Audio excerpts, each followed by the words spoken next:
हरियाणा की हर अपडेट के लिए बेल आइकन दबाएं और सब्सक्राइब करें STV हरियाणा न्यूज। नमस्कार, आपके साथ मैं अनामिका अजय मिश्रा। आप देख रहे हैं फटाफट हरियाणा। प्रधानमंत्री नरेंद्र मोदी की अध्यक्षता में वीडियो कॉन्फ्रेंसिंग के जरिए नीति आयोग के गवर्निंग काउंसिल की छठी बैठक की गई। इस बैठक को संबोधित करते हुए प्रधानमंत्री ने कहा कि आज जब देश अपनी आजादी के 75 वर्ष पूरे करने वाला है, तब गवर्निंग काउंसिल की बैठक और महत्वपूर्ण हो गई है।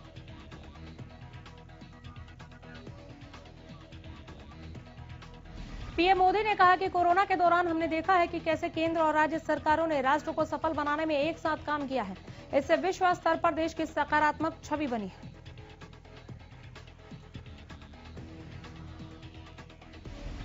प्रधानमंत्री ने कहा कि कोऑपरेटिव फेडरलिज्म को और अधिक सार्थक बनाना चाहिए।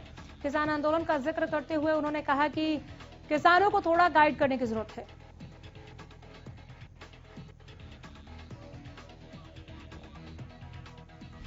पीएम मोदी ने कहा कि भारत के व्यवसायों के लिए हमें प्रयास करना चाहिए और ईज ऑफ डूइंग बिजनेस को बेहतर बनाना चाहिए। यह हमें वैश्विक अवसरों को हासिल करने में मदद करेगा।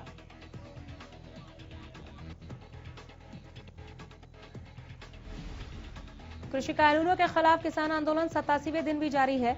गाजीपुर, टीकरी और सिंघू बॉर्डर पर किसान कृषि कानूनों को वापस लेने की मांग को लेकर अड़े हुए हैं। फिलहाल इस गतिरोध का कोई हल निकलता नहीं दिख रहा।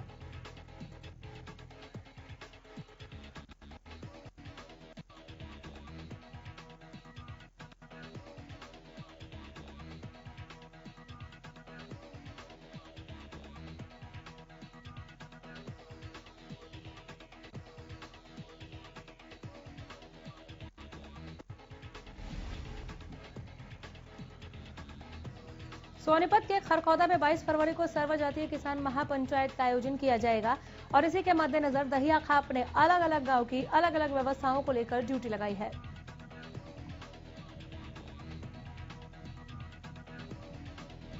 खरखौदा में होने वाली महापंचायत में करीब 1 लाख लोगों के पहुंचने की उम्मीद है। इसी के साथ उनके खाने की व्यवस्था का भी इंतजाम शुरू कर दिया गया है।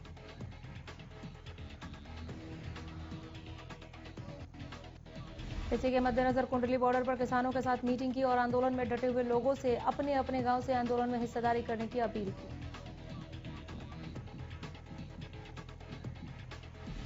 बैठक में सर्वसम्मति से बातचीत करके किसान पंचायत की व्यवस्थाओं को लेकर 10 गांवों को खाने की जिम्मेदारी सौंपी गई है, तो वहीं 10 गांवों को आने वाले ट्रैक्टरों की पार्किंग की व्यवस्था करने का जिम्मा सौंपा गया है।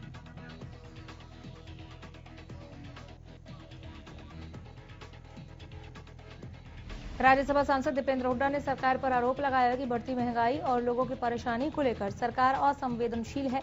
उन्होंने कहा कि सरकार महंगाई को काबू करने की जगह लोगों की परेशानियों में इजाफा कर रही है।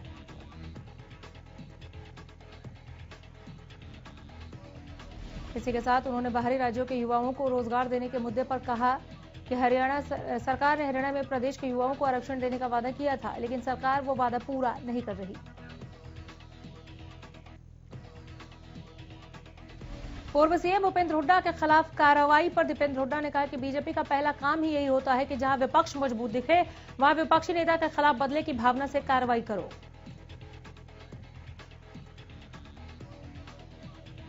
चरखी दादरी में एसटीएफ की गोली से हुई बेगुनाह की मौत मामले में खाप 19 प्रधान की प्रधानता में महापंचायत की गई। इस महापंचायत में सर्वजातीय खाप फोगाट के पदाधिकारी, व्यापारी, किसान, कर्मचारी संगठनों ने भाग लिया।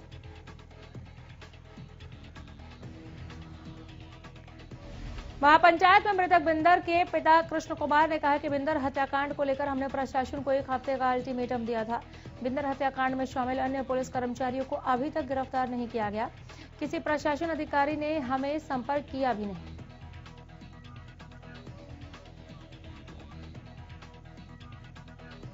परिजनों का आरोप है कि पुलिस प्रशासन इस मामले में लीपापोती कर रहा है। महापंचायत में बलवंत फोगाट प्रधान ने फैसला सुनाते हुए कहा कि मंगलवार तक सभी दोषियों की गिरफ्तारी नहीं हुई तो बुधवार को दादरी बाजार बंद करने के साथ परशुराम चौक जाम किया जाएगा।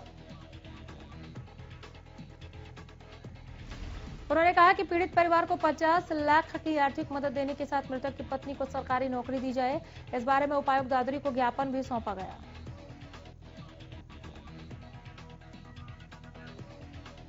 विजिलेंस विभाग की टीम ने हिसार के रोडवेज डिपो में छापा मारकर एक क्लर्क को 45,000 रुपए की रिश्वत लेते रंगे हाथों गिरफ्तार किया।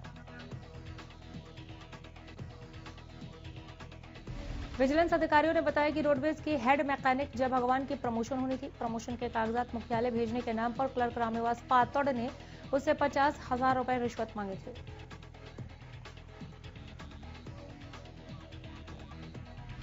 जय भगवान ने विजिलेंस विभाग की टीम को इसकी शिकायत दी, जिसके बाद क्लर्क रामनिवास को 45,000 रुपए की रिश्वत देते रंगे हाथों गिरफ्तार कर लिया गया। उस पर भ्रष्टाचार निरोधक अधिनियम के तहत केस दर्ज कर लिया गया है।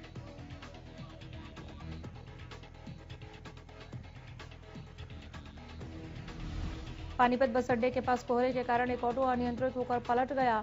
इस दौरान एक शख्स की मौके पर ही मौत हो गई, जबकि एक शख्स गंभीर रूप से घायल हो गया। मौके पर पहुंचे मृतक के दोस्त ने घायल और मृतक को सामान्य अस्पताल पहुंचाया। टेम्पो चालक का कहना है कि बाबरपुर के पास एक कार ने उसके ऑटो को ओवरटेक किया तो उसने कार को साइड देने के मकसद से ऑटो को सड़क के किनारे की ओर मोड़ लिया। कोहरे के कारण उसे सड़क पर डिवाइडर नजर नहीं आया, जिसके बाद ऑटो डिवाइडर पर चढ़कर अनियंत्रित होकर पलट गया। करनाल के रामनगर में चोरों ने 2 दुकानों में सेंधमारी की। चोर दुकान में छत के रास्ते दाखिल हुए और दुकान में रखी नोटों की मालाएं और नकदी चोरी कर फरार हो गए।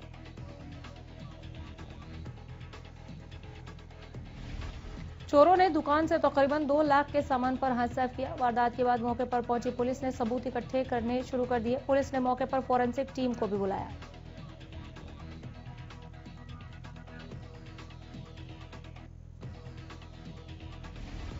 हांसी की स्थानीय मंडी सैनियान के लोगों ने खाद्य आपूर्ति विभाग के खिलाफ विरोध प्रदर्शन किया और जमकर नारेबाजी की। लोगों की शिकायत है कि राशन डिपो पर मिलने वाले आटे में राशन कर्मी मिलावट करके देते हैं। मामले पर बोलते हुए वार्डवासियों ने कहा कि अगर विभाग साफ आटा नहीं दे सकता तो इसके बदले गेहूं दे दे ताकि खुद आटा पिसवा सके।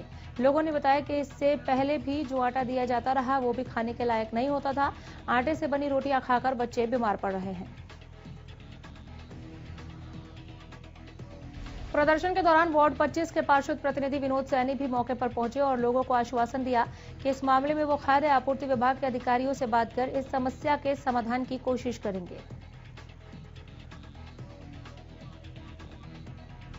टोहाने के गांव फतेहपुरी में बिजली चोरी पकड़ने गई बिजली विभाग की टीम के साथ ग्रामीणों ने जमकर मारपीट की। हमले में एसडीओ समेत दूसरे कर्मचारी गंभीर रूप से घायल हो गए, जिन्हें इलाज के लिए नागरिक अस्पताल में भर्ती कराया गया। मामले की सूचना शहर पुलिस को दी गई, जिसमें मांग की गई कि जल्द से जल्द मामले में कार्रवाई की जाए। घायल एसडीओ देशराज ने बताया कि सुबह उनकी टीम बिजली चोरी पकड़ने के लिए गांव फतेहपुरी गई थी। जैसे ही उन्होंने अपनी कार्रवाई शुरू की, वैसे ही वहां मौजूद लोगों ने उन पर लाठी से हमला कर दिया।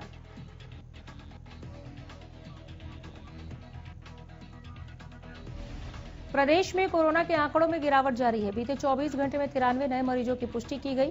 गुरुग्राम में 22 और फरीदाबाद में 7 नए मामले सामने आए हैं। वहीं करनाल में 12 और पानीपत में 2 नए केस सामने आए हैं।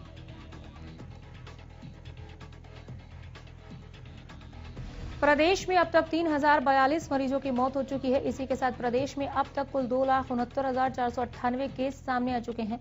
वहीं एक दिन में 94 मरीजों ने कोरोना को मात दी।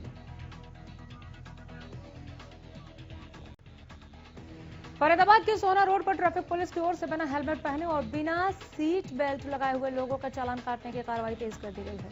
सोना रोड 55 के चौराहे पर ट्रैफिक पुलिस की ओर से लगातार लोगों को जागरूक करने के बाद अब चालान करने की प्रक्रिया तेज कर दी गई है। ट्रैफिक पुलिसकर्मी रामवीर सिंह ने कहा कि उनका काम लोगों को हाथों से बचाना है। ट्रैफिक पुलिसकर्मियों का कहना है कि लगातार लोगों को जागरूक करने और नियमों का पालन करने के लिए चालान काटे जा रहे हैं। हादसों से बचाना हमारा मकसद है।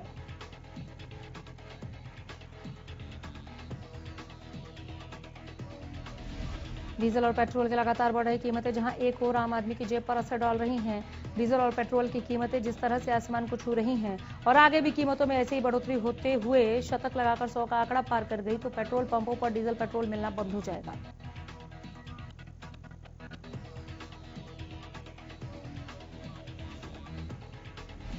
इसका एक बड़ा कारण है कि पेट्रोल पंपों पर अब तक की मशीनों में 99 रुपए 99 पैसे तक का ही डिजिट है।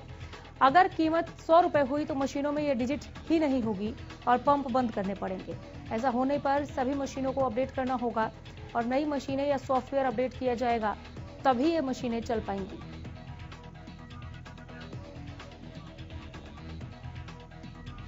कैथल में पेट्रोल डीजल की बढ़ती कीमतों के साथ ही अब सब्जियों के दाम भी आसमान छू रहे हैं। लोगों का कहना है कि सब्जी और किराने की दुकान का सामान भी उन्हें बढ़ते दामों पर मिल रहा है। लोग कह रहे हैं कि पेट्रोल के दाम अंतर्राष्ट्रीय बाजार में तो नहीं बढ़े, केवल सरकार ने टैक्स ज्यादा लगाकर इनके दामों को बढ़ा दिया। पेट्रोल पंप के मालिकों ने कहा कि उनकी बिक्री पर कोई खास फर्क नहीं पड़ा है, क्योंकि पेट्रोल के दाम थोड़े थोड़े करके बढ़ाए जा रहे हैं, इसलिए आम जन को इसकी आदत पड़ गई है।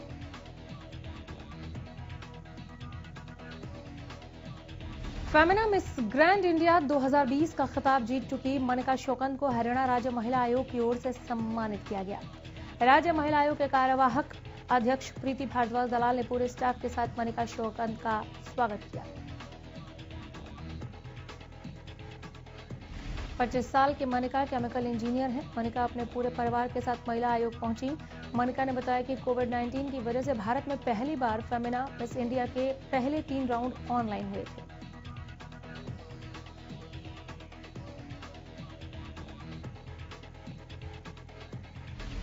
महिला आयोग के साथ मनिका शौकंद ने महिला संबंधी मुद्दों पर हरियाणा सरकार की महिला संबंधी स्कीम, प्रोजेक्ट जैसे बेटी बचाओ बेटी पढ़ाओ कैंपेन, कौशल संबंधी, महिला उद्यमिता संबंधी योजनाओं पर बातचीत की।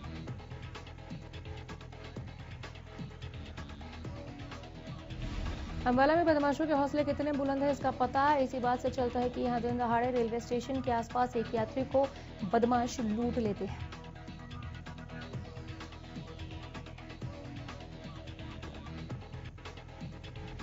दरअसल यूपी का रहने वाला नीरज अंबाला कैंट स्टेशन पर उतरा और नाभा जाने के लिए बस तलाशने लगा। पीड़ित ने किसी अनजान से रास्ता पूछा, लेकिन व्यक्ति ने रास्ता बताने की जगह चाकू दिखाकर नीरज को लूट लिया। नीरज ने जब लूट का विरोध किया तो बदमाश उसे चाकू मारकर फरार हो गया।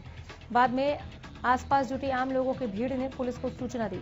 पुलिस ने पीड़ित को अस्पताल में भर्ती करवाया और अज्ञात बदमाश की तलाश शुरू कर दी है।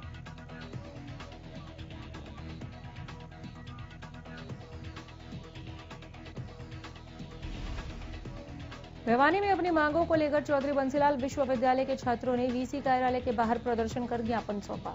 छात्रों ने कहा कि मार्च में होने जा रही परीक्षाओं के पैटर्न में बदलाव किया जाए, साथ ही 1 सप्ताह के अंदर लेटर जारी नहीं हुआ तो छात्रों की ओर से यूनिवर्सिटी का गेट जाम करने की चेतावनी दी गई।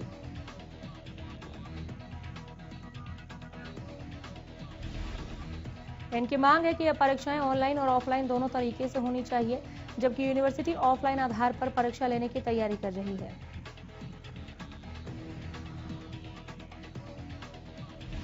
Haryana government PWD mechanic workers union ने अपनी मांगों के समर्थन में लघु सचिवालय में एकत्र होकर प्रदर्शन किया और सरकार के विरोध में जमकर नारेबाजी की। सर्व कर्मचारी संगठन ने मुख्य सचिव को पत्र के हवाले से 3 विभागों के कर्मचारियों की मांगों का वार्ता के माध्यम से समाधान करने का अनुरोध किया था, लेकिन इस पर कोई कार्रवाई नहीं हुई। बीते 30 जनवरी को संगठन की राज्य परिषद की मीटिंग में फैसला लिया गया था कि समय रहते मांग पत्र की मांगों का हल नहीं निकाला जाता है तो संगठन 14 मार्च को करनाल में राज्य स्तरीय रैली करके मुख्यमंत्री निवास की ओर कूच करेगा।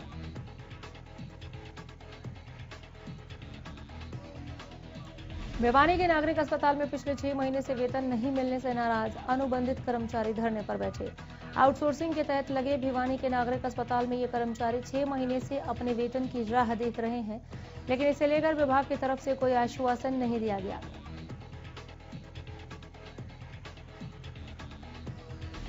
कर्मचारियों का कहना है कि 6 महीने से उन्हें सैलरी नहीं दी गई और इस बारे में कई बार संबंधित महकमे से बातचीत कर चुके हैं, लेकिन कहीं से भी कोई ठोस जवाब नहीं दिया गया। उनका कहना है कि जल्द से जल्द हमारा वेतन दिया जाए, वरना वो लगातार धरने पर बैठने को मजबूर होंगे।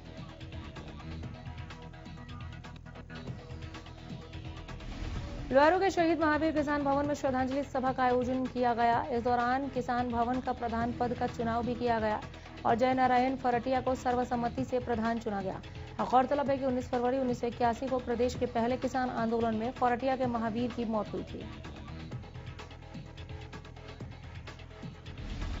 जुलाना राष्ट्रीय राजमार्ग 352 पर एक डंपर ने बिजली के तार और खंभों को तोड़ दिया। जिससे कई इलाकों की बिजली व्यवस्था ठप हो गई। बिजली विभाग के कर्मचारियों ने बताया कि डंपर की टक्कर होने से खंभे और तार टूटे हैं, जिससे विभाग को लाखों रुपए का नुकसान हुआ है।